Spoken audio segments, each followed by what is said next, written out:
Today on Tucker Time, Monster Science with Abominable Snowballs. We're going to show you a few different ways how with dry ice. But first, journey with me deep into the Himalayan mountains. Welcome to the Himalayas! The locals call it Yeti, but you might know it as Abominable Snowman. The origin of the legends remain uncertain, but it has been passed down for centuries. After hearing stories, even Alexander the Great asked to see one. That was all the way back in 325 BC. Depicted as an oversized, hairy, humanoid creature that dwells in the snowy depths of the Himalayan mountains, the Abominable Snowman has been the subject of countless legends. Yetis were mostly known in the countries surrounding the Himalayas for helping lost travelers and for being kind. So why does the West think of the Yeti as a monster? Locals called the creature Metokagmi, which means man-bear of the snows. But in 1921, a journalist named Henry Newman mistranslated that as Filthy Snowman, He renamed him Abominable Snowman, accidentally creating the legend that would captivate the world for decades. In 1951, Eric Shipton, a British explorer, snapped a photo of a beastly footprint. No man has seen the likes of this before. This photo would propel the Abominable Snowman into worldwide fame. It was printed in newspapers, science journals, and popular magazines around the world. The monster search was on. It created such a craze that the Nepal government offered Yeti hunting licenses. In 1953, a team of scientists, mountaineers, Sherpas, and porters followed tracks and searched for evidence. But they returned empty-handed. Said to be the very first cryptozoologist with experience on treks to find Bigfoot and Loch Ness Monster, a man from Texas named Tom Slick led an expedition to find evidence of the Yeti in 1954. He was offered $25,000 for photographs, but he came up short after 3 attempts. After several more expeditions failed, interest in the Yeti began to wane. But in 2014, in a remote region of the mountain range, 2 hair samples were discovered. Scientists determined it was a genetic match for a creature that was thought to have gone extinct thousands of years ago, a close relative to the modern-day polar bear. Despite the genetic match, it does seem a bit far-fetched. Most scientists would agree that the Yeti is most likely a case of misidentification and is perhaps a Himalayan bear. I mean, they do look a little grumpy when coming out of hibernation. There is one more theory. Snow monsters. This phenomenon happens in high altitudes. It's when frigid air gets trapped by the mountains. Water droplets freeze on trees, creating gargantuan structures that resemble monsters. That's a solid theory. Stumbling upon these would confuse and terrify anyone. Despite lack of evidence, popularity of the Yeti legends has remained over time, and fictional versions have popped up in tons of movies, comic books, and TV shows. Which one's your favorite? Now that you know all about the Abominable Snowman, let's get started on these snowballs. All you need is a bowl, very warm water, a container of bubble solution. It smells terrible. Our favorite recipe is 1 cup water, 1 teaspoon of sugar, 2 tablespoons of Dawn dish soap. Let it sit overnight for best results. A strip of cloth, soft gloves, an empty bottle, tubing, and a funnel, and dry ice. Go back with your buddies. Start by putting dry ice in a bowl. Put your strip of cloth in your bubble solution.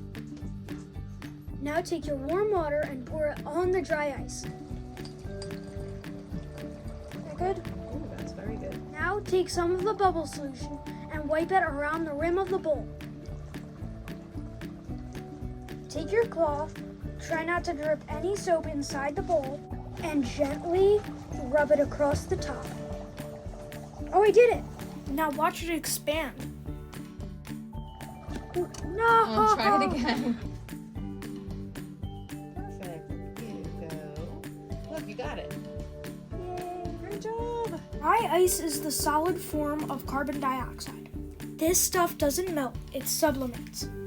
Sublimation is the scientific process where a substance transitions directly from a solid to a gas, bypassing the liquid phase.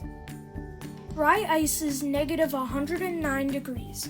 That is seriously cold. Never handle dry ice with bare hands.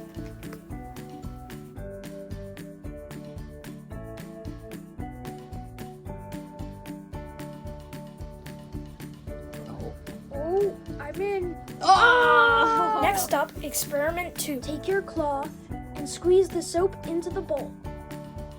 Now you have bubbles. Because dry ice is extremely cold, it absorbs heat from the water, which makes it sublimate faster. This rapid release of gas makes the water appear to be boiling.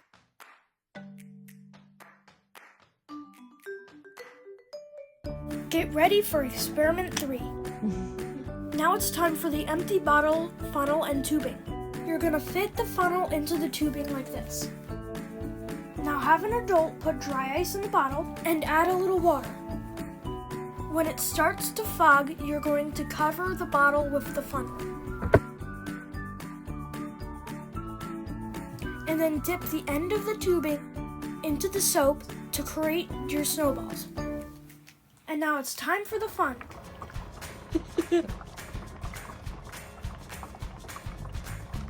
There's so many bubbles coming out. The smoke or fog that you see is actually a mixture of cold carbon dioxide gas and tiny water droplets that condensed from the air due to the intense cold. I don't think I can juggle. Go ahead and try to juggle. Oh my god. These tiny ones! Look at your bouncing it! It's shrunk! Whoa, that was awesome! How many can we fit? How many can we fit? Oh no! No!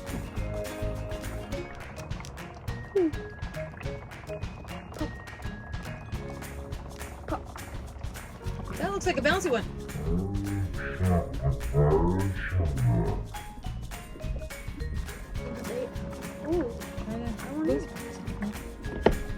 Fully encasing it, and it's not popped. That was cool. See how big we can get it.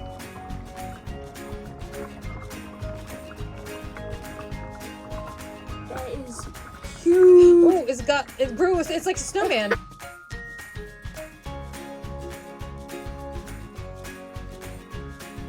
I hope you liked my video today on Abominable Snowballs. And remember, smash that like button, ring the bell, follow me on social media, and subscribe if you liked my videos. Bye! Thanks for watching Tucker Time. Don't go just yet. Stick around for the laughs.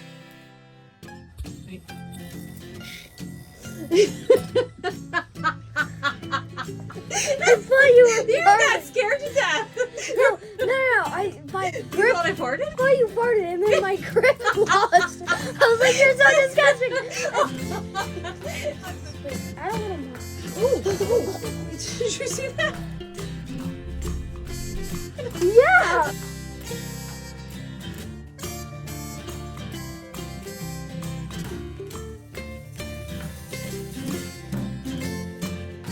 Come out faster. What are you trying to do? What are you trying to do? I'm trying to do this. I'm trying to get back up there. It'll explode. I know. It's Oh, I know. I know. It's gonna explode. yeah. Make new discoveries and learn every day.